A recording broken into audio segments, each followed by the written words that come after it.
Well, good evening, everyone. Tomorrow we mark the 80th anniversary of VJ Day. So a short reading from Psalm 46, which we often read at memorial services. God is our refuge and strength, an ever-present help in trouble. Therefore we will not fear, though the earth give way and the mountains fall into the heart of the sea, though its waters roar and foam and the mountains quake with their surging. There is a river whose streams make glad the city of God, the holy place where the Most High dwells. God is within her, she will not fall. God will help her at break of day. Nations are in uproar, kingdoms fall. He lifts his voice, the earth melts. The Lord Almighty is with us. The God of Jacob is our fortress.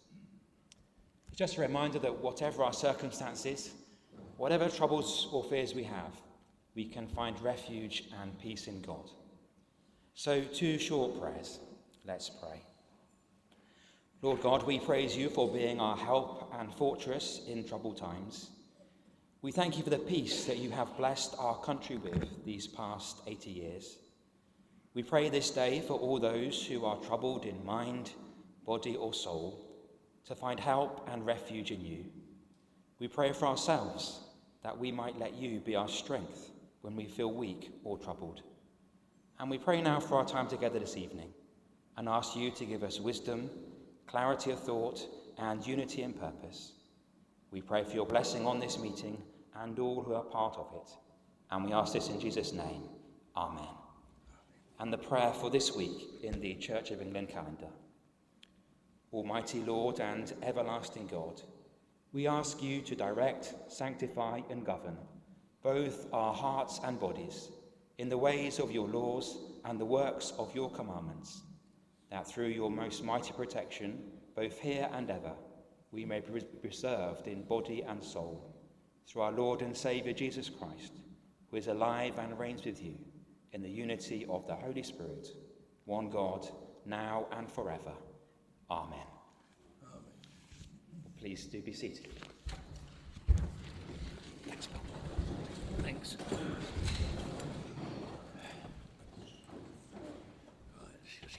Sorted out.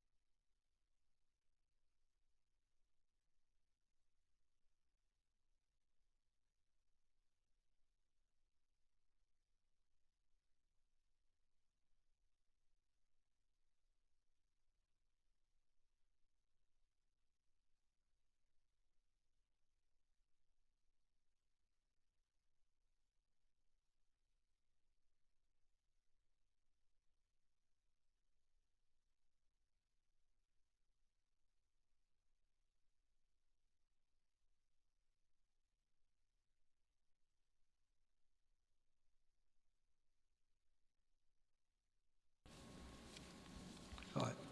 Is that better? Yeah. Item 1 on the agenda, apologies for absence, please. Thank you, Chairman. I have apologies for absence from Councillor Terry Barrett, Councillor Matthew Bensilem, Councillor Anne Wiggins, Councillor Gary Scott, Councillor Pam Morrison and Councillor Tanya Ferguson. I'd just like to wish Councillor Gary Scott all the best with his recovery. Thank you. Item 2 on the agenda, a report from the returning officer of the District Council by-election Frinton Ward. Thank you, Chairman. As per your page 9, the result of the by-election in the Frinton Ward of the district held on the 5th of June 2025 was as follows. Karen Cleavin, Labour Party, was 168 votes. Anne Davis, Reform UK, 1,222 votes. Helen Fontaine, Liberal Democrats, 78 votes. Stephen Walker, Green Party, 93. Vander Watling, Conservative Party, 577. And therefore, Councillor Anne Davis was elected for the Frinton Ward for the District Council. Thank you.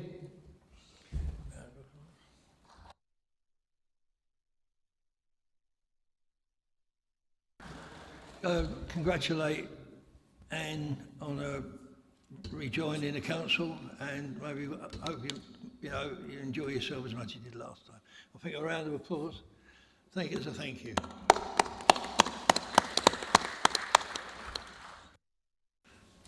Item 3 on the agenda, the minutes of the last minute of the council, and it's on pages 11 to 24.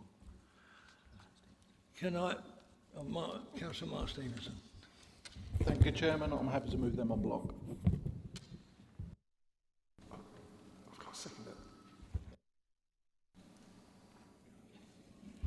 Councillor Thank you, Chairman.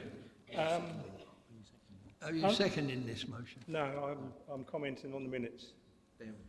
So, Can you, under- sorry, can you? Chairman, I'm happy to second the minutes. Right, thank you. Councillor Honeywood. Thank you, Chairman. Under the minutes, in the item reference to Cabinet, from Cabinet, A4 adoption of the crime and disorder strategy covered on pages 19 and 20, it lists that Councillor Stevenson, Harris, Honeywood, myself and Councillor Henderson spoke. During that debate, Councillor Harris asked a number of questions and I asked one particular question. And in response, the leader was kind enough to say he would provide us with a written response and share it with the rest of the council. I'd like to raise a couple of points. Firstly, unfortunately, I don't appear to have received that response, and I don't know if other members have. And secondly, when a decision is made in a council meeting, such as to write to all members, for completeness, would it be sensible to record that in the minutes? Thank you, Chairman.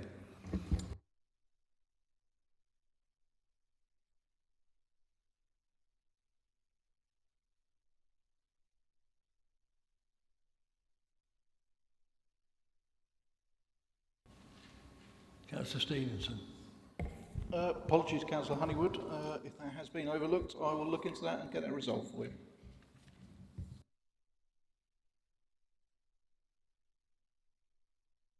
Those in favour?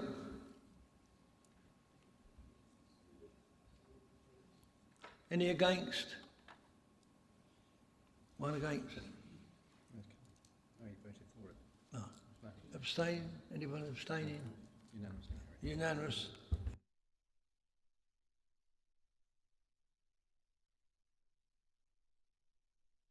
Item 4 on the agenda, councillors are invited to declare any disclosable pecuniary interest, other registrable interest or non-registrable interest in the nature of it in relation to any item on the agenda. Are there any? Councillor Chapman. Councillor Chapman. Thank you. I'm not certain whether I do need to declare, but on item 13, my daughter is an end-of-life community carer. Thank you.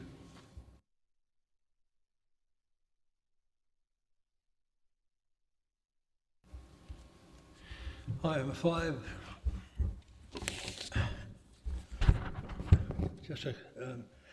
Right. First, I would like to thank all of you being here this evening. It's unusual to have a full council meeting in August, so I do appreciate your attendance, the commitment during what is often a busy holiday period. Since our last meeting, I have the privilege of attending a variety of events, receptions and openings on behalf of this council. A full list has been provided for you. I would ask if you to look over it at your leisure. I would stress that no one event is more important than any other. Each is a valuable opportunity to engage with our communities. It is both a privilege and an honour to be invited to represent Tendring District Council, and I'm deeply grateful for that trust. And I would just like to remind councillors that the Pride of Tendring is going to be open soon for your candidates. So just bear in mind that it will be opening soon. Thank you.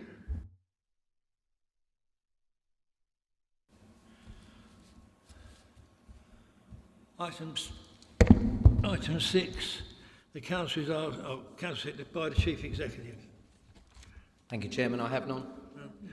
Right, item 7, statements by the Leader of the Council. Thank you, Chairman. I also have none. Item 8, statements by members of Cabinet. There is none.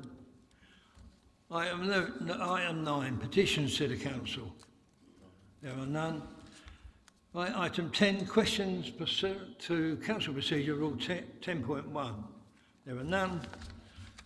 Item 11, report of the Leader of the Council, urgent Cabinet and portfolio holder decisions.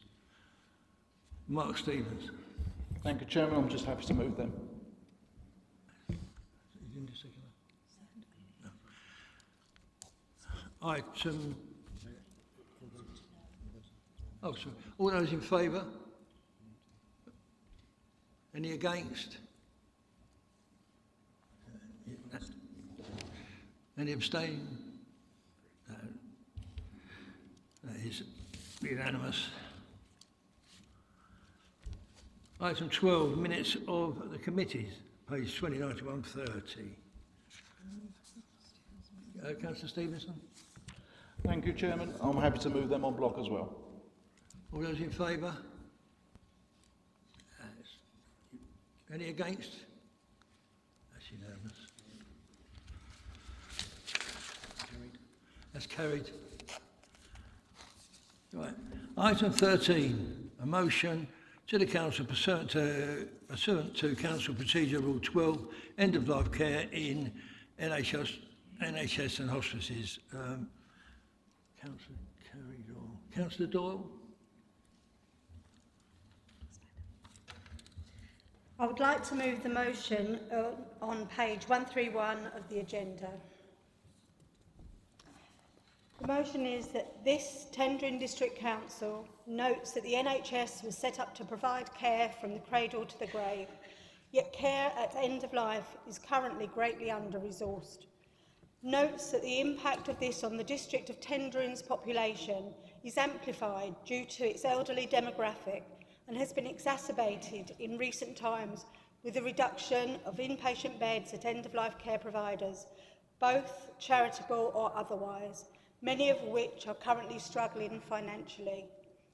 Laments that the district's residents, like many across the country, are suffering and too often dying inhumanely in corridors of overcrowded hospitals when personal, intimate and compassionate care cannot be delivered in such a non-clinical area, and believes that this would not be acceptable for any human being when entering the world, so neither should it be acceptable when they are leaving this world. That this Council therefore requests that the Leader of the Council writes to the Secretary of State for Health to urge that the Government addresses the inequality in funding for end-of-life care as a matter of urgency, so that, with the correct funding, the terminally ill and their families can be cared for in comfort and in an appropriate setting. Can I have a seconder, please? I'd like to second that, please. Thank you. Can I speak? Have you got your up? Yeah. Sorry. No, Councillor Doyle, Councillor Doyle, can you explain your motion, please? As many of you may well know, my background is in nursing, a trustee of a local hospice and an educator in end-of-life care. I have consulted the monitoring officer and sought her advice, and on the basis that the intention behind the motion as drafted will not affect me financially or otherwise, addressing the Council on this broad issue does not affect my registered interests. Although I will say I am passionate about the subject matter for the benefit and care of the residents of Tendring and will be their voice where I can be as an elected councillor. I believe no single government or party is solely responsible for this situation. Over the years, the focus has often been on immediate needs rather than planning for our future, including end-of-life care. Financial constraints affect the entire system, including all end-of-life care providers. Increasing state funding for these services would alleviate pressure on both acute and community settings by diverting patients with end-of-life care needs to appropriate beds. According to the House of Lords Library, UK Parliament, hospices receive less than 30% of their funding from government sources. Recent financial tensions have forced voluntary providers to reduce capacity and limit care to those with the most complex needs. Consequently, people with less complicated conditions may have no choice but to attend hospital when they are distressed. The situation increases the likelihood of people with end-of-life care needs receiving care in hospital corridors, which severely impacts on their dignity and potentially leads them to dying there. I suggest that our local people are at greater risk of this due to our elderly demographic and living with higher levels of deprivation lowers the average age of a person dying. I have recently received this letter from a resident in my ward. I was admitted to Colchester Hospital because I was in so much pain in my back and chest. My GP recently said I may have a type of blood cancer, and I was very upset and worried. I was relieved when they said they were admitting me, as I thought at least I'll find out what was wrong. I was given a bed in a corridor, along with many others, who I think many had been there for hours. My pain was getting worse. I was so frightened that I was going to die, there in a corridor. I felt awful calling out as staff were rushing about. A student nurse was the only person whose attention I could get, and she really tried to help.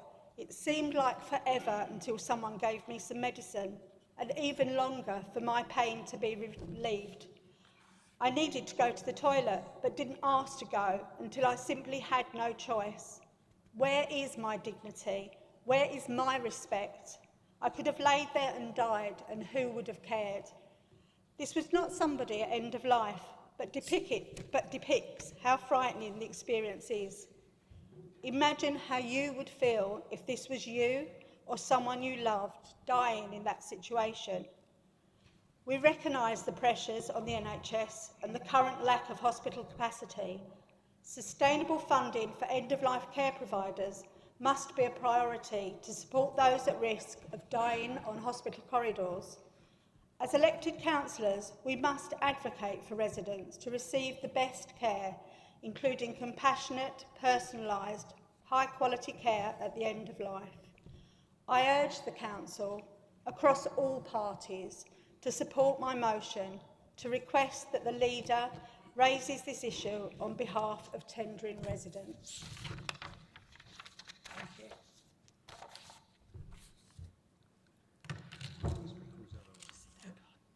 you. Seconder, do you want to speak, or do you want to reserve your right? No, I'd like to speak if that's okay. Okay, thank you. I would like to second this motion, as I also agree with Councillor Doyle's comments.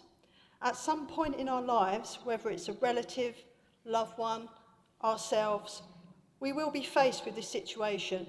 We should be able to have dignity and have the ability to comfort the ones we love when they are at their most vulnerable and are dying. I would urge you to support this motion. Thank you. Councillor Honeywood. Thank you, Chairman. I would like to make an amendment to the motion, if at all possible, please. Okay, the words are, I would like to not change the motion, but to add a line to the motion at number 2. So number 2 would become number 3 would become number 4. And the line is, recognises the damaging effect the rise in employer national insurance contributions has had on private providers.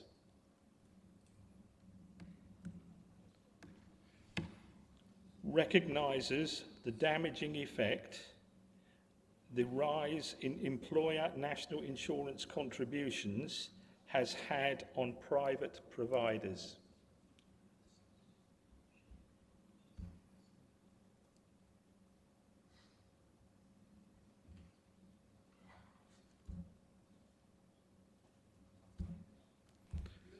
Have I seconded that? Is there a seconder for that motion, that amendment? Yes, Mr. Chairman, I'm willing to second that.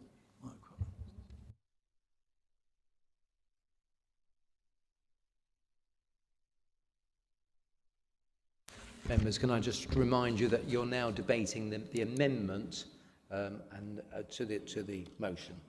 Thank you. Councillor Bray.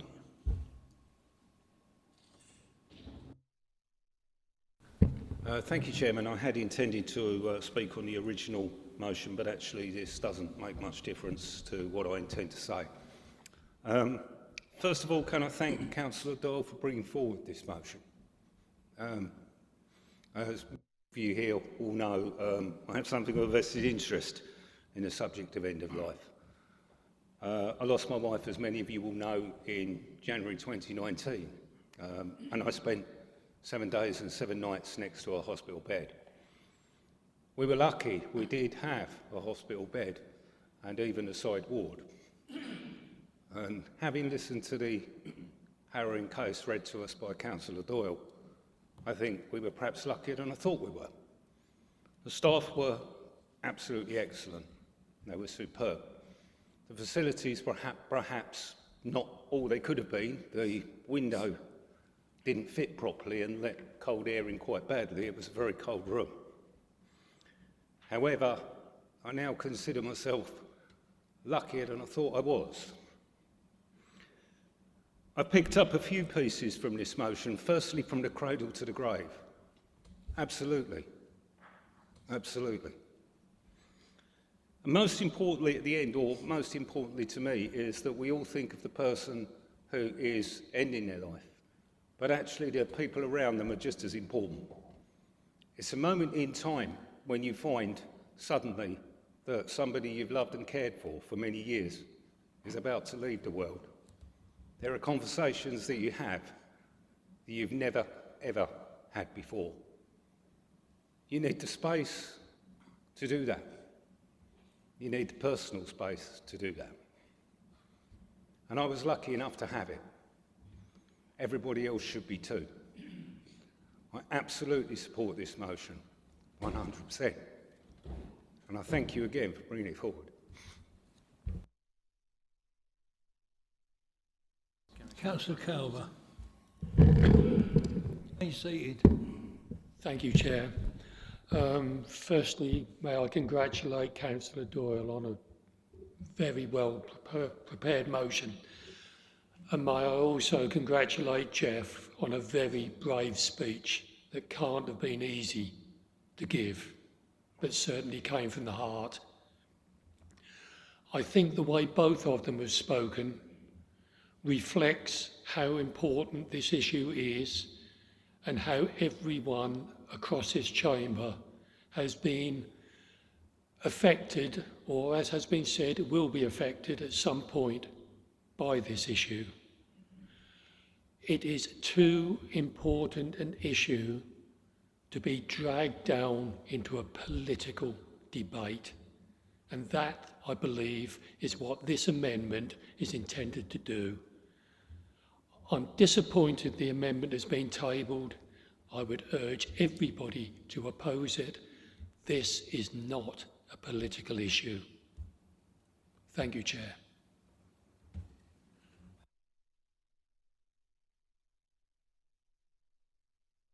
Councillor Henderson. Thank you, Chair, and I associate with those remarks that Councillor Gary Carver just made. It really is a pity that we couldn't have united behind the original motion on such an important issue.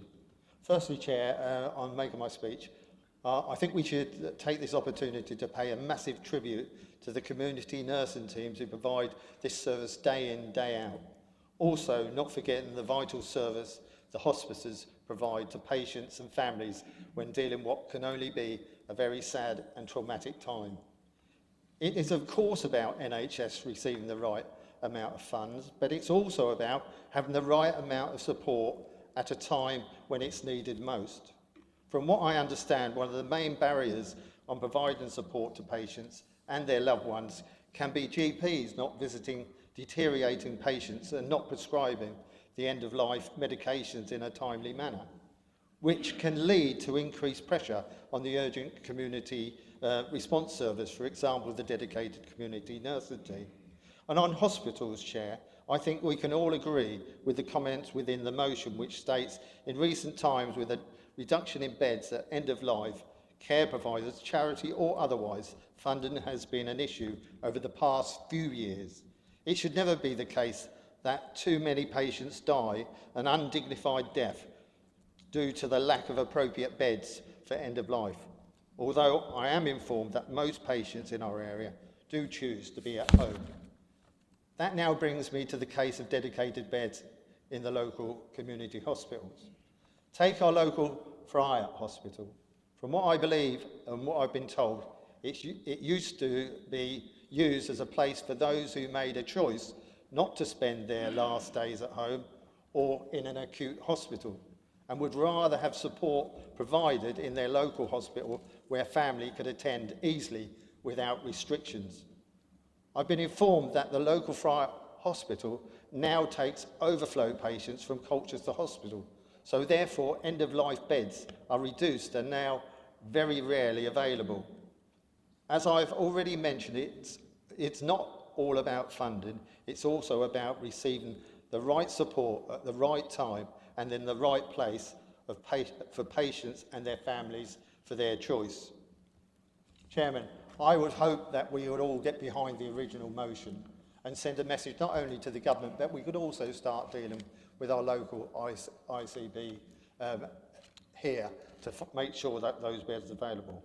I'd finally would like to congratulate Councillor Carrie Doyle on delivering such a caring and thoughtful speech and providing us with the opportunity to debate an extremely important subject on behalf of our Tendron residents. I would urge members, withdraw your amendment and let's all send this message to the government and also send it to local health organisations to make sure we change what exists at the moment. Thank you, Chair. I'm just going to bring in Lisa Hastings at this point. Thank you, Chairman. The Council Procedure Rules allowed the mover of the amendment to speak to their amendment, to explain it before the members went to the debate. Councillor Honeywood, you weren't given that opportunity.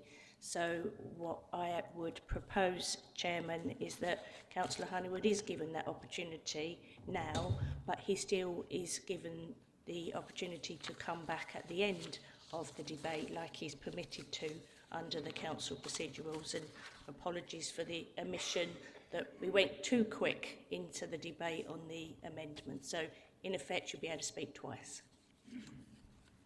Thank you. Councillor Griffith. Oh, Councillor Honeywood, sorry. Thank you, Chairman. Firstly, there's two things I'd like to say.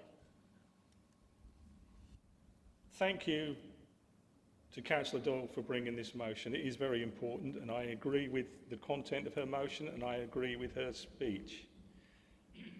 Secondly, I'm very disappointed that the fact that we're highlighting the vital care that's provided by charitable organisations and hospices as being political. They are not political. This is not political. The facts are the hospices may well be free to use, but they only receive a small amount of the funding they need. They rely on charitable contributions for the rest. Yes, the government does give them money, as Councillor Doyle highlighted, but the majority of that small amount is ring-fenced for capital spending, not the day-to-day running of such organisations. As I said, I'm not trying to make this political. I agree with everything Councillor Doyle's said, but I think we need to highlight the private carers, the charity organisations that are doing the work to help take the pressure off the NHS. Councillor Henderson mentioned care at home. Yes, some of these charities send carers into the homes. We need to recognise them. We can't just put them to one side. I'm just asking that they be included. In my motion, I could have made a political statement and said the government. I didn't. I deliberately left any mention of the government out. The simple truth is, I wanted to make it clear that this is the care that people receive, be it NHS, public funded or private funded. So I do hope you'll support this in the intention to which it's been put forward. Thank you, Chairman. Councillor Griffith. Thank you, Mr. Chairman. I find myself in a very difficult situation that I cannot support this amendment. Last year, my mother passed away at 96 at Colchester General Hospital. I have to say we spent at the end probably 10 to 14 days there across various wards. The care she received was exemplary. The nursing staff and the support staff did everything that they could. We were incredibly lucky. Everyone was treated very well and she received dignity at the end. And for that I thank Colchester General and the nursing staff and everybody involved. I know from first hand the importance of how having a loved one going and dying is, especially when you know the end is near. I know how important it is that they're treated with dignity and respect, and I know how important it is that families are supported. While in some regards I understand Councillor Honeywood's motion, I don't feel this is the time. I believe that for this motion to have the power, the original one needs to be supported, and we should be supporting Councillor Doyle.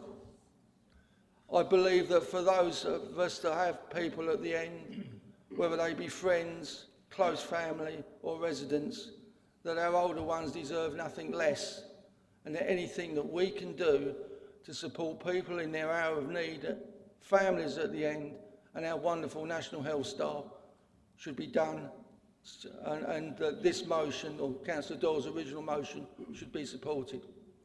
This is very difficult for me. I didn't initially intend to speak on this, but I do feel that the rights and dignity of our older ones and anybody facing end-of-life care should be supported. Thank you, Mr. Chairman.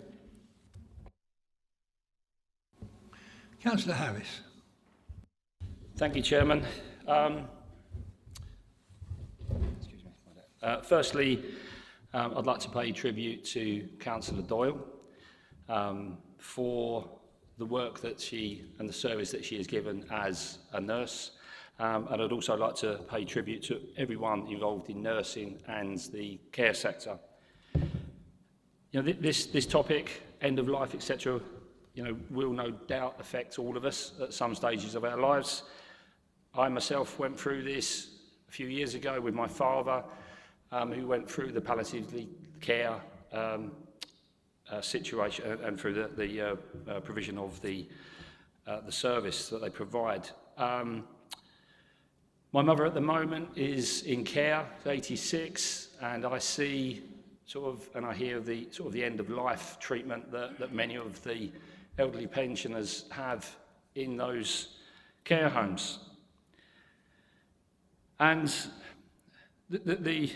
my view is that sector is in desperate trouble, and I think that's for various reasons. I don't intend to discuss or debate those this evening.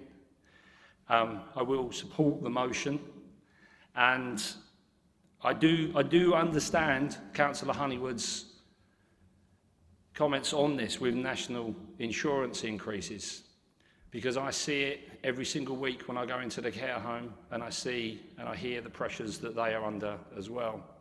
As a business owner myself, national insurance has had a severe impact on my business, and pretty much every business that I know has also been impacted, and we've had to cut jobs as a result. But if you're in the care industry, you can't cut jobs. You can't cut jobs at all. You can't take a couple of nurses out. They're already struggling. So it adds extra pressure onto these organisations. And Councillor Honeywood is absolutely correct in what he's saying. There is an issue there with the national insurance increase. Whether that will, by adding that into this motion, whether that's going to have any effect on the government, I doubt it very, very much. But I do understand. I support your motion completely, Councillor Doyle. I also understand the points that have been made by Councillor Honeywood. There is also a campaign urging for the first £100 million in annual fines levied by the FCA that should be allocated to the hospice sector. And that is something that I would very seriously consider supporting. But money alone will not deal with the problem that we have in this sector and the NHS. I do think that there's wholesale reform that's needed, but that's not for something to debate this evening. I will be supporting your motion, Councillor Doyle. Thank you. I'd like to go back to Lisa Hastings. Thank you, Chairman. It's been a while since the Chamber debated a motion, so I thought it'd be worthwhile just giving a bit of procedural advice. Councillor Doyle and Newton, although you moved and seconded the original motion, because we are now debating the amendment, you do have the opportunity to speak on the amendment, should you wish to do so. And once we go to the vote on that, irrespective of what the outcome is, you can still speak again on your original motion. So I just wanted to make sure that you had the advice that you can, both of you can speak on the amendment, should you wish to do so. Councillor Doyle. Thank you so much, Councillor Honeywood, for bringing up a subject that, of course, is really important. But the aim of this motion was to bring us together as a council in writing to the Secretary of State. And I just have concerns that by adding that amendment is going to take the onus away from what's really important. And what really is important here is the patient and family experience. So with that in mind, I would like to decline that amendment. Thank you. Anybody else would like to speak on this motion? Back to Paul. Back to Paul. Sorry, Councillor Honeywood. Thank you, Chairman. I've listened to what's said, and other people have spoke about personal issues and have spoke about things that have happened to their families. We, the wife and I, have been in that position where we faced an end-of-life situation, and it was the private sector that came to our aid, and it was them that visited, and it was them that helped with our family. And I'm concerned that they're not getting the recognition. And if people don't speak up and say that charitable organisations who do receive money from the government, I'm not denying that, I'm told it's around a third, I think Councillor Doyle said the same, but the rest has got to be raised through charity. And to say that those nurses that work there are now subject to that additional contribution, employer's contribution, is not helping. When I was in hospital a short while ago, and I made no secret of the fact, I had an opportunity to speak to nurses. In fact, I met nurses that had worked in end-to-life care and were no longer working there. And the reason was their jobs were no longer available. So they'd moved back to the NHS. I get the feeling that the concern for the private sector isn't in this room, which I find very disappointing. I thought it was something where I could improve what we're sending forward to say this is the big picture, because where we've got an elderly population, we've also got the charitable organisations and hospices that support those in the time of need. And we need to support them. We need to say, yes, TDC recognises you, and we did give you a mention in our motion and the letter that this council sent. Thank you for listening to what I've got to say. I will, of course, be supporting Councillor Doyle's motion, but I will also, in the first instance, support my own motion for the very reason that I want recognition for those organisations that help when it's needed. Thank you, Chairman. Call on to Chief Exec. Okay, and going to the vote, so just to be clear, we are voting on the amendment. Councillor Doyle read out her motion. The amendment is an additional between 1 and 2, a new 2, recognises the damaging effect the rise in employers' NI has on private providers. All the rest of the motion remains as it is. Thank you.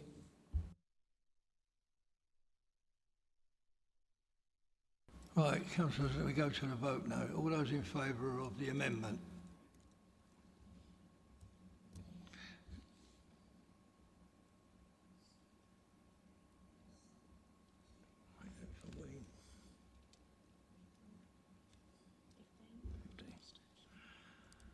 Thank you. Of those against?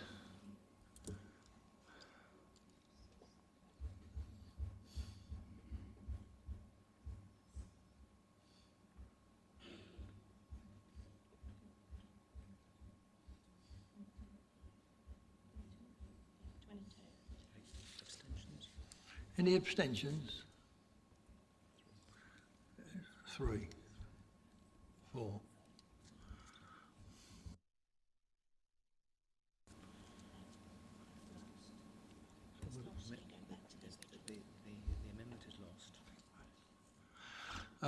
The amendment is lost, so we go back to the original motion. Right, all those in favour, sorry, I apologise. Is there anyone wishing to speak on it at all? Councillor Stevenson. Thank you, Chairman. I probably could have done this in the amendment, but it felt right to do it here. So when Councillor Doyle first brought this to me, we discussed just writing, the two of us, me as leader, Carrie as that. Well, we felt that the council needed to be part of this because we all had ownership of our residents and we all wanted, it would have that gravitas from a council's point of view and it would all benefit from being part of that letter. And that's still my intention. I must admit, I thought this would be unanimous, and when I heard the amendment, I was like, how can you improve on this? I guess you couldn't. I've heard some great personal stories tonight. There's a lot that's not said tonight. And I'm just going to sit there and say to them that this is one of those things that should be apolitical. We should all be in support of it. I think we are, and it would be really nice to have this as a unanimous thing. I'm going to write the letter, but thank you very much.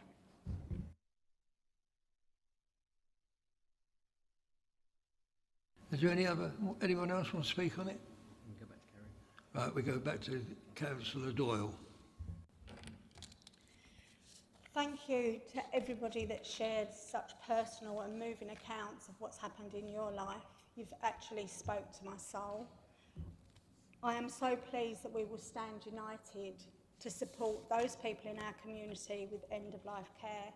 And whilst it's not in our gift to change how governments behave and how governments treat this, the fact that we are trying to improve things and trying to influence really makes a big impression. So thank you to everybody that shared. Whilst I agree with what Councillor Henderson was saying, and people often choose to die at home, we know that, but we know that when people and their beloveds become distressed and upset, the first place that they go, the first number that they phone will be 999. So that's why we need an infrastructure underneath them. And that infrastructure is what you spoke about, Councillor Honeywood. Those care services, the voluntary sector, that's what makes the difference, is that we all work together, NHS and the voluntary sector or third sector, all together. So once again, thank you for supporting me. Thank you. Right, all those in favour of the original motion?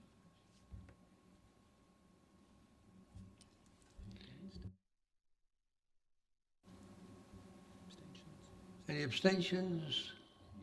That's unanimously carried.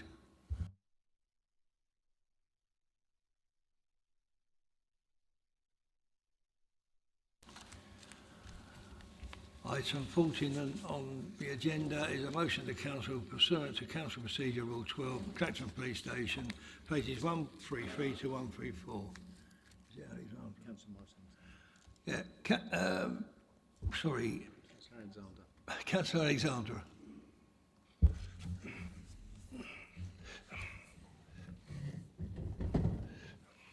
Chairman, I wish to move the following motion. That the leader of the council be requested to write to the Police, Fire and Crime Commissioner to highlight the closure of the front counter at Clacton Police Station means that there is now no front officers' counters at any police station across the whole of Tendring.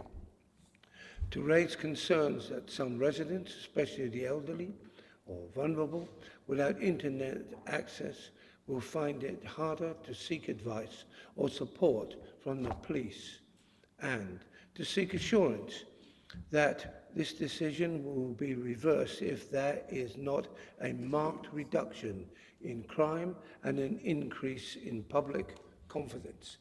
Thank you.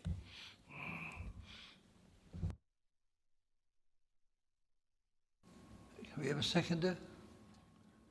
Councillor Griffiths. Anybody wish to speak? Chairman, I reserve my right to speak. Oh, yeah. Okay. Sandra, would you like to explain your motion? Thank you, Chair. It appears that everything in the last months has moved at such an enormous pace. The way that we are structured in government, we seem to be moving further and further into centralisation. And what happens in this, it leaves people behind. And the people it leaves behind are those who cannot access so easily or readily what we take for granted every day. Access to our laptops, to emails, etc. Simply because they don't have this technology by age or by vulnerable individuals. And what is the most important thing is that we don't reach out and we don't give them any support, especially when this has been done like this. The police station, without any consultation whatsoever, I don't know if anybody else received any consultation, but I most certainly did not. We would often go down to the police station ourselves and report in things, and it was from the police station itself that we learned that they were going to close the front counter. Then we asked about, well, what's going to happen now? The answer was that police officers would take those people, prisoners, to another police station, possibly Colchester, or even further afield. And while these people are driving around, and we were told that don't worry, they wouldn't get caught in any traffic. I would like to see that, quite frankly, especially in Colchester. They would then make their way back after they'd been to the police station itself. Now, the time lag surely on that means that there are officers being taken away. And who's going to deal with any emergency here if there's officers taken from the streets of Clacton? At this point, I'd like to thank the leader, actually. Thank you very much indeed. I believe you've already written a communication on this very subject. And I believe there's also been a response. I must admit, I haven't got that, and I'd be grateful if I could see a copy of that, if I may, please. It just comes across to me that whenever anything is done like this, as I said, things just happen and without consultation. And that's why I like to bring it here to you so we can enjoy the debate and I can hear from my peers on the way forward when I'm dealing with my residents in St James.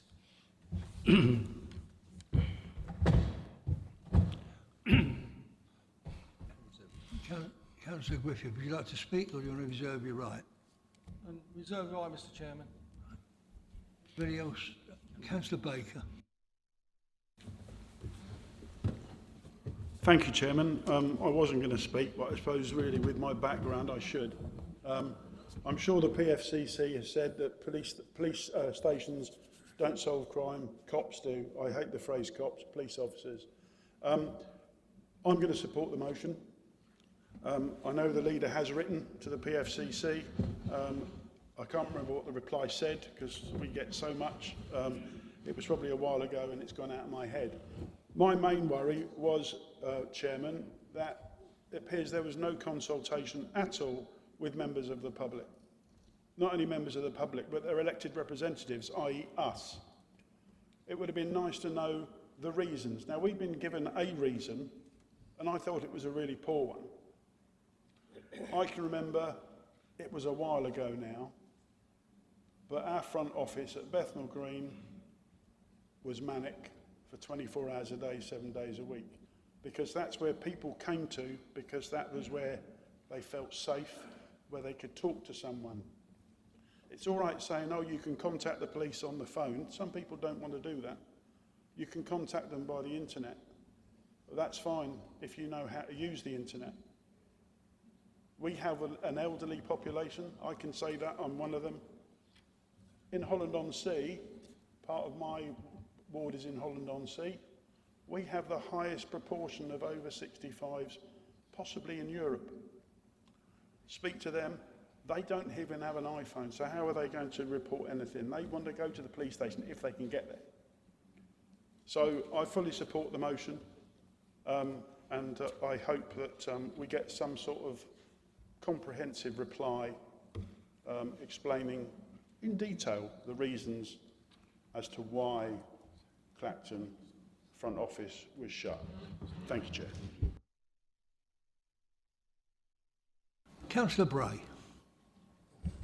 Thank you, Chairman, and thank you to Councillor Alexander for bringing this motion forward. I find this quite disturbing, actually. The idea that there would be nobody on the front desk at a police station, I think, should be disturbing to everybody. I understand that the world's moving on and we're moving into a world that's dominated by the internet, but we seem to be moving to a position where nobody's going to leave home and everything is done on an app. I'm sort of hoping I don't survive long enough to be part of that world. Simply put, visible policing is important, it's vitally important, and visible policing starts at the police station. Thank you, Chairman. Councillor Harris. Thank you very much, Chairman. I'd also like to thank Councillor Alexander for bringing this motion before Council. And I too have great concerns about this, and I will be supporting the motion. The businesses I talk to in Clacton, I speak to them quite a lot, seem to have a real problem with the fear of crime and are not very complimentary in the way that crime is reported or dealt with at times. The concern is that there will be a population increase in the Clacton area. We have already numerous houses. I'm not sure the exact amount, but it could be up to 5,000 houses that are going to be built locally. And that increase in population will obviously mean that there's more infrastructure and more demand on all the resources, including the local police force. No consultation. And obviously this is about money. Now, if you look at the PFCC on some of the issues that they actually spend their money on, and if you ask the members of the public, would they like a front desk at Clacton, or would they like them to spend £614,000 per year on DEI officers, 10 roles involving 20 police officers and a chief inspector on a reported £90,000 a year looking after DEI issues. So I know where my vote would go. I'd vote to keep the front desk. So it is a real problem. What is quite interesting, I believe there's an announcement as well that they're going to keep the front desk open during Airshow week because there's more people about and there's more crime, etc. I just find the whole thing ridiculous. There's no consultation. They waste their money on items that shouldn't be spent on, in my view, and I think the general public wouldn't want it spent on that. Concerns amongst businesses, members of the public, and I have real concerns to this, and there's no wonder that there's a view that Britain is lawless. Thank you. Councillor Stevenson. Thank you, Chairman. Yes, want to correct, excuse me, want to correct a small typo, I guess. I didn't actually write to the PFCC. I asked the Chief Executive to write to the PFCC. He wrote in the 5th of June, the PFCC replied on the 7th of July, and Councillor Alexander, I hate to say it, but you didn't read the Chief Exec's update like the rest of us do on a daily basis, because it was attached on the 8th of July. So, naughty you. I full-heartedly support your motion today. I will write if that helps the debate get along. And I think whilst you talk about the front desk being open in August, that was a direct result of our letter to the PFCC, which came from our Chief Exec. Thank you very much.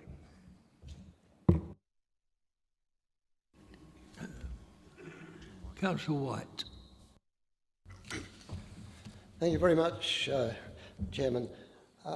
It's only a minor point, but members will know I'm involved with an organisation called Rotary, and on Saturday night we were marshalling for the carnival on Pier Gap.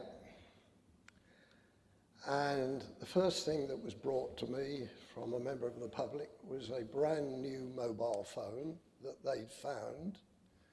The next thing was a bank card. Obviously, some holidaymaker had come down for the weekend. Eventually, I spotted one of these rare people called police officers, and I spoke to him and said, look, I've got these, I've been given to these. I suppose you'll want me to take them to the station. And he said, do you no good at all. If you really want to report it, you could take it into the station at Colchester. As luck would have it, eventually somebody realised they'd lost their mobile phone, so we were able to sort that one out. However, we'd still got a youngster, as it happened, we believe, a cash card, a bank card. And again, I was very lucky. There was a little argument going on, and a very helpful police sergeant came along who admitted that, yeah, the station was closed, but when she returned after duty, she'd enter it into the station record. But a packed town, all these people, and it's going to get even worse with the air show, and we haven't got a front desk for the police. It's absolutely terrible. So I'm well supporting Councillor Alexander's motion. Thank you, Chair. Councillor Griffith. Thank you, Mr. Chairman. First of all, I'd like to thank Councillor Alexander, who's my colleague in St James Ward. This issue is quite important to us because a number of our people are well advanced in the retirement years and like that personal contact. For many of our older ones, they don't do internet too well, can't see to use the phone, and like that reassurance of being able to go to the police station to talk to a real person rather than either a computer or a phone. I'd like to thank at this point the leader of the council for getting the chief executive to write to the PFCC. I think it's vital that we as a council are seen to be supporting our local community and supporting our local community in things like keeping open vital services such as the police station. I think for a town the size of Clacton, it's important for the local population to feel that they can go along to the police station and someone's going to be there. I think far too often now we see a whole range of local services ranging from banks and building societies pulling out of the town, and people feel somewhat isolated when they realise that everything's going online and there are no real people to talk to. I do think from a council's point of view, while we're still here, that it's vital that we're seen to be supporting law and order, and a fully functioning police station is one of those things. So I thank the executive and our leader for writing, and I hope everybody will support this motion, as I think it's vital for Clacton and its people. Thank you. Councillor Davis. Thank you, Chairman. Yes, I also support the motion and everything that has been said, but I wonder, and I may be wrong here, but is it possible to tighten up point 3 by adding in a timeline? Because just to say, if there's not a marked reduction in crime and an increase, that the decision will be reversed. Surely that's rather open-ended. Would it be possible to add in, say, 6 months or a year, so the police know that we are on the case, and if the decision does not prove to be in the benefit of the community, then it can be reversed after, or looked at again after 6 months or a year. Thank you.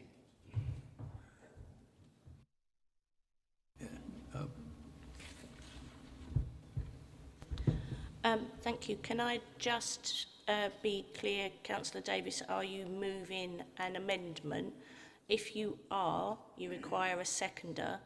If once you've got a seconder, if the original mover of the motion and seconder, Councillor Alexander and Councillor Griffiths, accept it, then it becomes part of the substantive. If they don't accept it, then we'll have a vote on the amendment. So you need a seconder first, and then Councillor Alexander and Griffiths can respond accordingly. We got a seconder? I believe I have a seconder. Yeah, Councillor Bray. Thank you.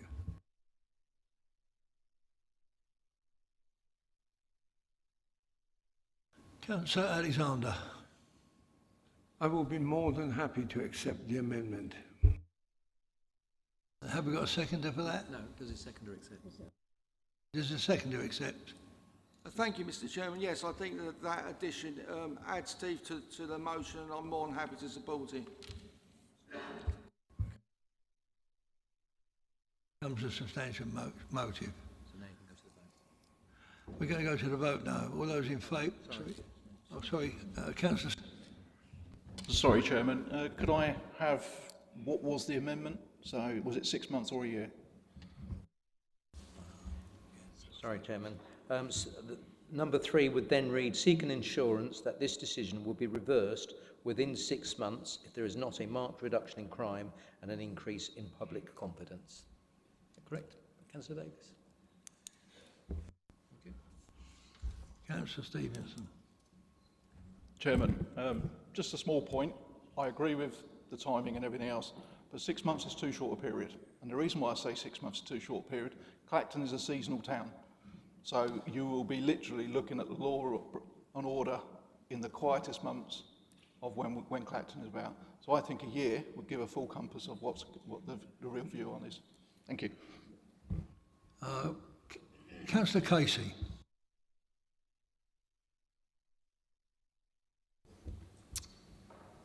Yes, I will be supporting Councillor Alexander's motion. I'd like to add, I just can't believe the whole system is shut down in a place like Clacton, what goes on in Clacton. But I also believe the custody suite there and at Colchester, they've shut down.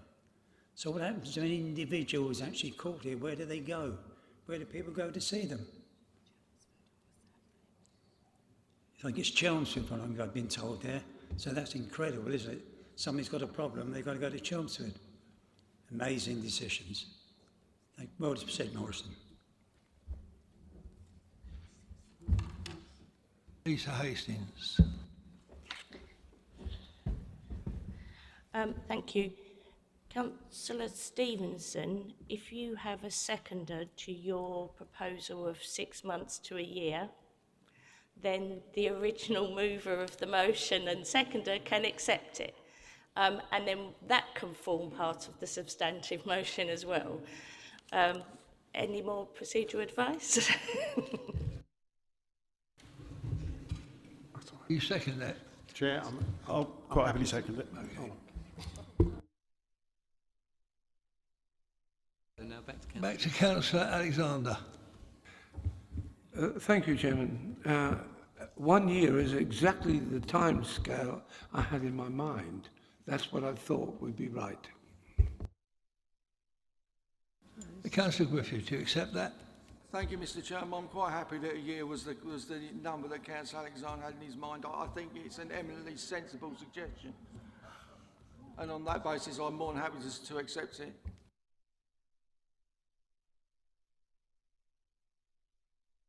So that becomes now the substantive motion vote. Councillor Harris. Thank you. So I'm not going to say 13 months.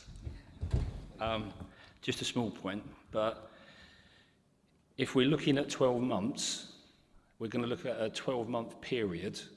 How soon after that 12-month period are we going to get them to look at that 12-month period and actually make the changes?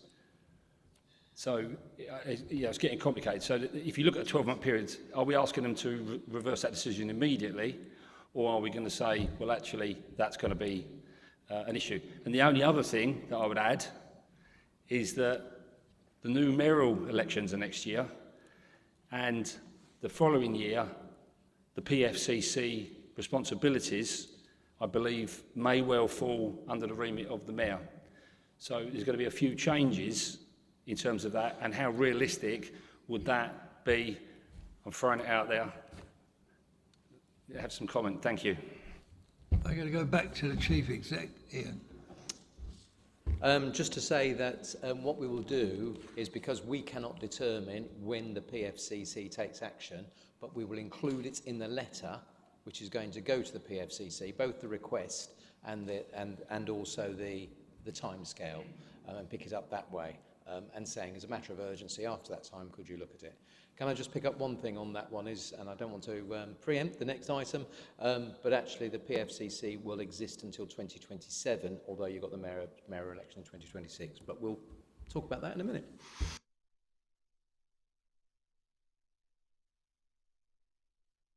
All those in favour of that motion?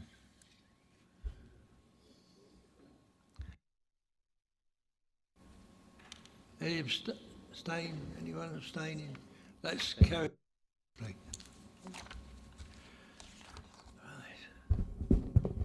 Item 15 on the agenda, recommendation from the Cabinet, options of local government reorganisation in Greater Essex, indication of the Council's preference. I'd like to confirm that I have consented to a presentation by the Chief Exec on the current position in respect of the process that is underway and towards local government reorganisation in Greater Essex. Over to Thank you, Councillor Calver. No, I get a bit longer than that, sorry.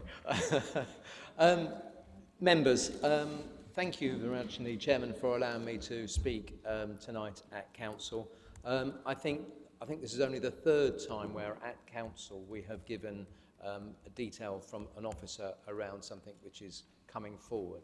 I think, as you all know, there's probably nothing more of an important discussion than the demise of Tendring District Council, and therefore I wanted to ensure that you all have the facts before you have that debate. When you have that debate, you are not the decision maker. Tendring District Council is not the decision maker. When we talk about the outcome, what we're looking at and discussing is the recommendations which going forward as to the number of unitary authorities which go forward to government to be recommended as to whether it's 3, 4, 5 or any other number.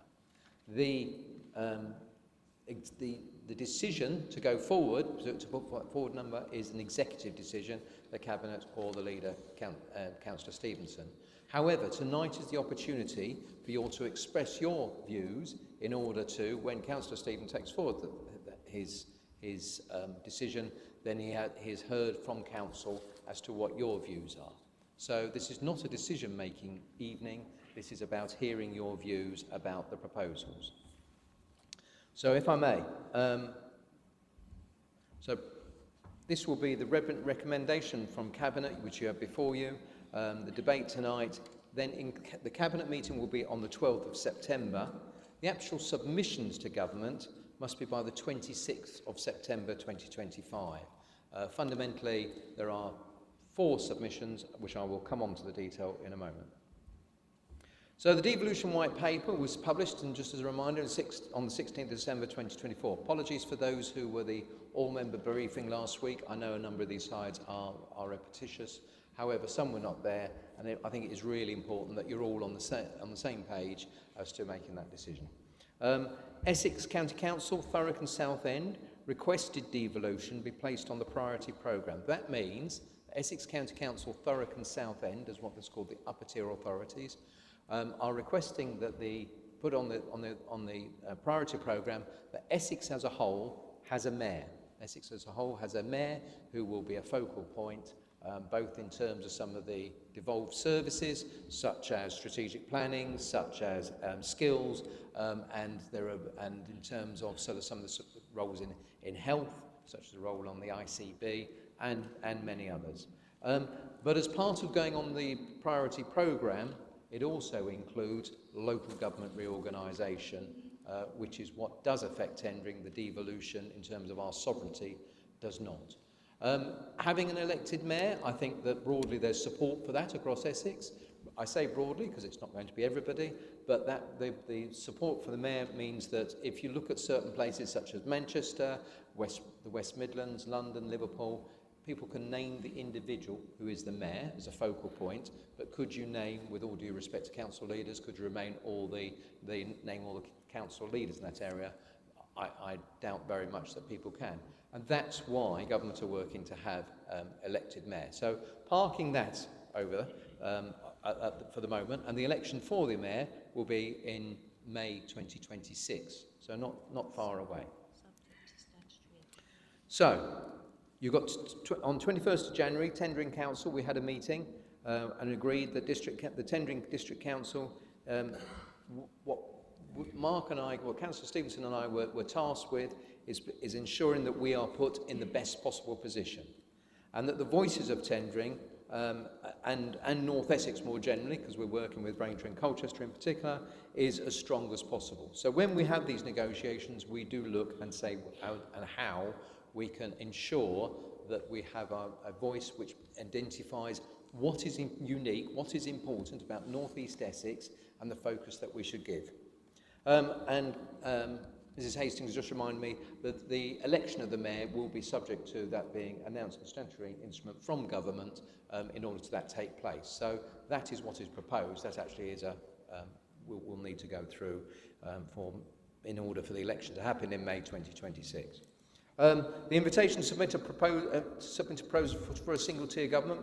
The invitation went to the Secretary of State, Jim McMahon, in February 2025, and on the 21st of March, we had a meeting which looked at the interim plan submission update. That went in. As a result of that, government accepted the devolution and LGR agenda. I think the key thing for us is that the devolution LGR agenda outlines what clear ambition. It needs to be sustainable, it needs to have localism, it needs to have democratic representation, it needs to, in terms of enhancing that accountability and also driving economic growth. So how do you bring together a collective of councils in order to drive that growth? That was the context of what was in the white paper. I think it's really important in this debate that we have. This is about the future of public services. This is going to be, the last time this happened was in 1974. So it is a pivotal moment of how that we look at the future. This was over 50 years ago, I think there's probably only one politician who was in this room who was a member at the time, and will probably pick that up later. He's sitting there ready to go. I think that in terms of how important, therefore, your discussions, how important, therefore, our discussions in formulation of the new unitary authority, of how that's look, of is it sustainable, the sustainability, and of the roles it's going to play. And economic growth, corridors, identifiable communities is going to play a key part, is really important. And that is whatever configuration, which we'll come on to in a moment, whatever configuration is proposed, they still needs to meet that criteria from government. I think that in doing that, we need to get it right for the future of Essex. This is not about today and what we want for the next year, 2 years, 3 years. This is thinking forward long after, frankly, most of us won't be here and will be the future of our children and grandchildren, and how public services support them. As I've mentioned, there's an executive function, so it is your opportunity to express your views. It is not a decision-making. So these are the submissions, criteria, which are set out in the guidance. I'm not going to kind of read in detail to it, you'll be pleased to know, but it is about sensible geography. So it's no good us sort of saying, hey, tell you what, we'll link up with Epping and with Southend and us. That's not a sensible geography. It doesn't work. It doesn't make it the cohesiveness. A lot of work has already gone in with us, with Braintree and Colchester. That is an economic corridor. There are other options, which I'll talk about in a moment, linking with those as well. But we've already been working as a shadow board and working and looking at things like what would the economic corridor look like? What would, in terms of the staff and the changes for staff and the TUPE which would take place? What will, in terms of one of our IT systems, our procurement, our contracts? There is a vast amount of work to do in this, and we in North East Essex have probably advanced than others to having a shadow board to start thinking about post-September 2025. 26th of September 2025. Once the submissions are in, we need to get on with planning for that change. So in order to a part of the submissions, you've also got their efficiency and resilience, about making sure that the council is effective, efficient, will create efficiencies and will be resilient, both financially and also in terms of its intellectual resources. Public services. It is still about having high quality public services. It may be about refocusing services because we're configured in a different way. Essex County Council will no longer exist. If you have three districts coming together, or 4 districts coming together, or 5 districts coming together, whatever the number of districts coming together, in addition to that, you've also got Essex County Council, who, with the cessation of Essex County Council, they will also form part of that. So we will end up with we collectively in the new unitary will end up with the responsibilities of district council and the county council. There's also about the supporting devolution. I've touched on the mayor, so I won't go into that further, and also about community empowerment and about empowering the community. So the fact that tendering and other district councils no longer exist, how do we ensure that those communities are still empowered to have a voice locally? There's no longer, wherever the town hall is, it will be farther afield from some people than their town hall is now. So how do you ensure that empowerment is there? So that's some of the criteria, which I call the exam question, which in terms of the submissions which are being written, are about answering the exam question.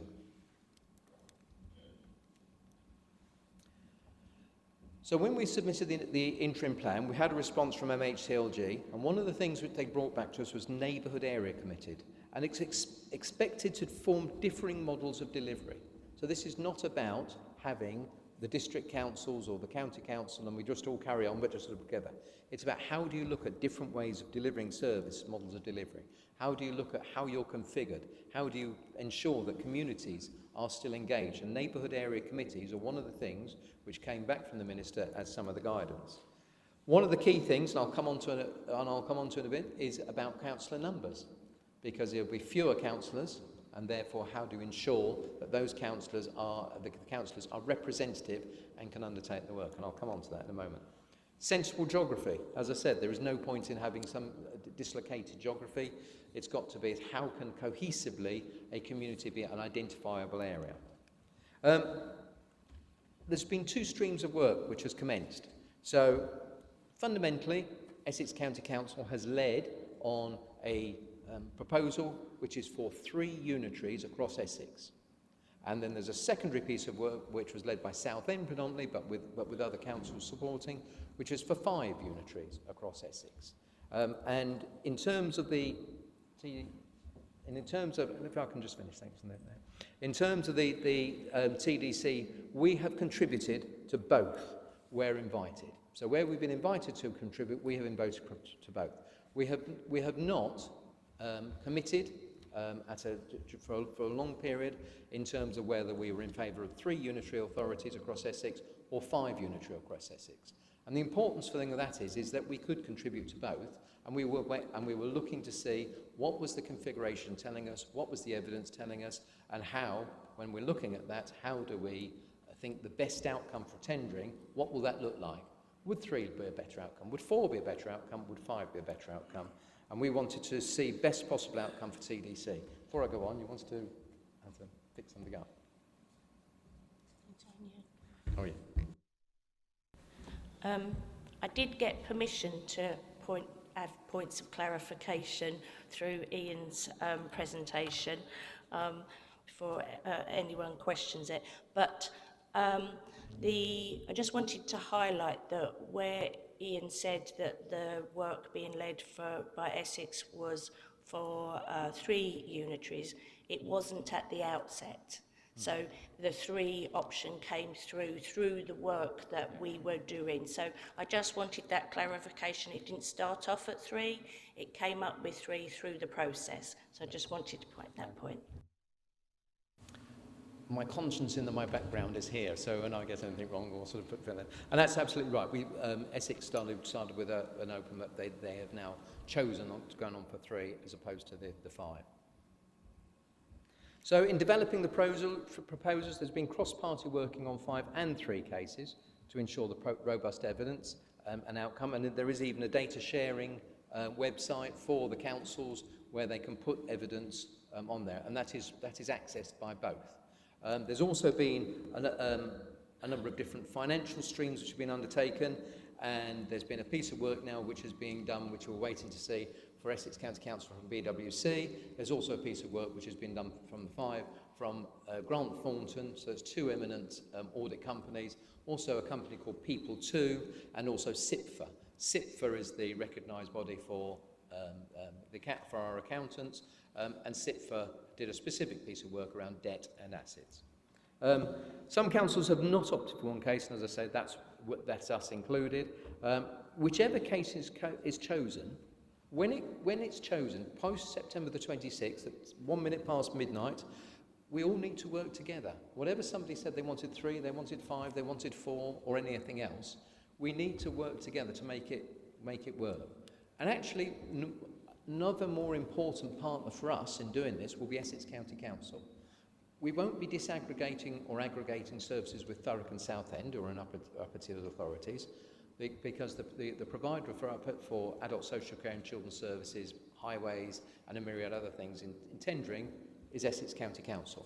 So when we look at that configuration of coming together, whatever the configuration, whether it's Braintree, Colchester and tendering and Uttlesford or Malden or anything else, but it will also be Essex County Council, and that's really important that we have a good relationship with our partners in order to make sure we get the best possible outcome for our residents.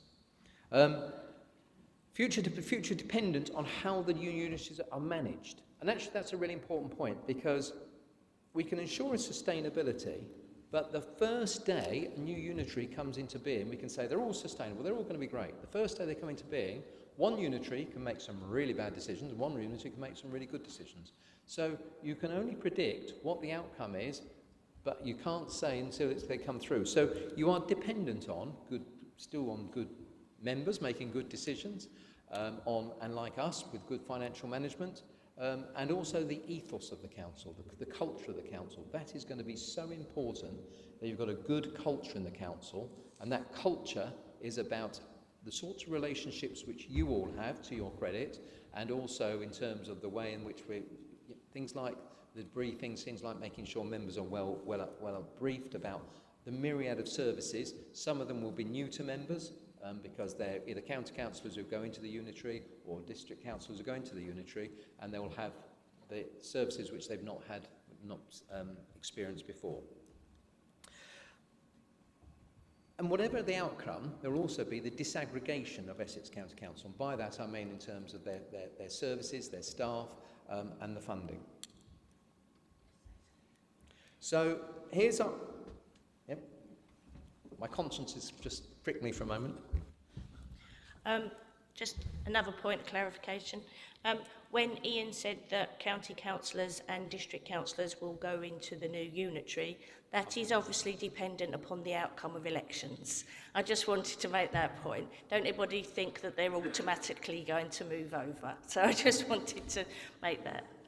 Thank you for that. I was coming to that, but you are absolutely right, yes. It is no automatic. You've got to go through an election process.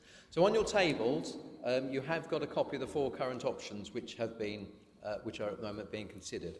So if you look at that, it's 3.4. The reason it's called 3.4 is that there were a number of different options put forward.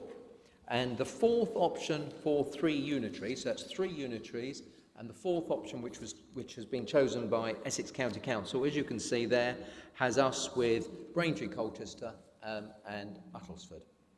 The 5.2, which is the lead of Southend Council, is Braintree, Colchester, and Tendring, and not Uttlesford or Malden. There was also why I say Malden, because there was also a 3.2, and that proposed Malden as well. But the 3 camp, if you like, has gone for 3.4, which is the one which includes Uttlesford. Quite late in the day, Thurrock have come forward with an alternative, which puts us with Colchester and Malden. I'm going to just make a comment. I struggle with that a bit because that is a issue probably focused for Thurrock on its issue around its debt, and therefore it's with Thurrock itself is with those councils which have the higher income. But the issue around for us would that be sustainable? And then the last one is from Rochford Council, which basically takes them away from being with Southend, but does actually leave us with Braintree, Colchester, and Tendring as an option. So 4 different options, which at the moment seem to be going forward, and subject to any changes or some late runners coming in from the outside. These are the submissions will go in to government based on September the 26th, based on the 3.4, 5.2, if that is the final Thurrock one, which we haven't seen, and that is the final Rochford one, which we haven't yet seen. But if those are the 4, they will go forward. I'll come back to in a moment the process which happens there. But first of all, I just want to talk mainly about the 2 cases which we have been involved with and have been long running. So the principles of the 5 unitary authority case. So in terms of the submission, now the submission which we haven't seen from the 5 yet, the final submission. However, there was a report which went to the scrutiny committee at Essex County Council, and so it's picking up some of the issues from there. The 5 case, which is here, is the one which is been done by Southend. We also don't have the final case for that. So what I'll say is that the principles of the 5 and the 3 case are those ones which have been on and we've been involved with. So for the 5 case, the case is that it aligns to natural geographies, Braintree, Colchester, and Tendring, the socio-economic areas of the corridor, communities, infrastructure corridors, so that whether that be work to home, or whether that be the corridors of economic growth, and the sense of local identity in place. 5 unitary proposals reflects and builds on the structure of existing partnerships. As you know, for us, whether it ends up with a 3 or a 5, we have a range of strong partnerships with Colchester and Braintree, Joint Decision Making Committee, TCB, which includes Essex County Council, North Essex Economic Board. and some strong partnerships with health and delivery. We know we've got certainly the strongest working going with the Alliance, which is in the country. Council and members should be local, accountable, accessible and responsive as possible as one of the criteria, and the claim is that the 5 case will give you greater. Reorganisation should respect the county's hugely diverse geography and different communities. I think that one of the key things about it is the government principles also of empowerment and engagement, and then building upon existing foundations. So our local plan is a good example of that. So for the 3 case, this was from Essex County Council. Sorry, I put that the wrong way round because this is from their scrutiny. The 3 case, each scenario has been assessed against the 6 local government reorganisation set out by the government. The conclusion that we have reached, this is in the Essex County Council report to scrutiny, is that a 3 unitary model strikes the right balance in Essex between local identity and financial sustainability. 3 new unitary authorities aligned with our economic geographies and built around Essex's principal cities. So they're built around the principal cities of Colchester, Chelmsford and Southend.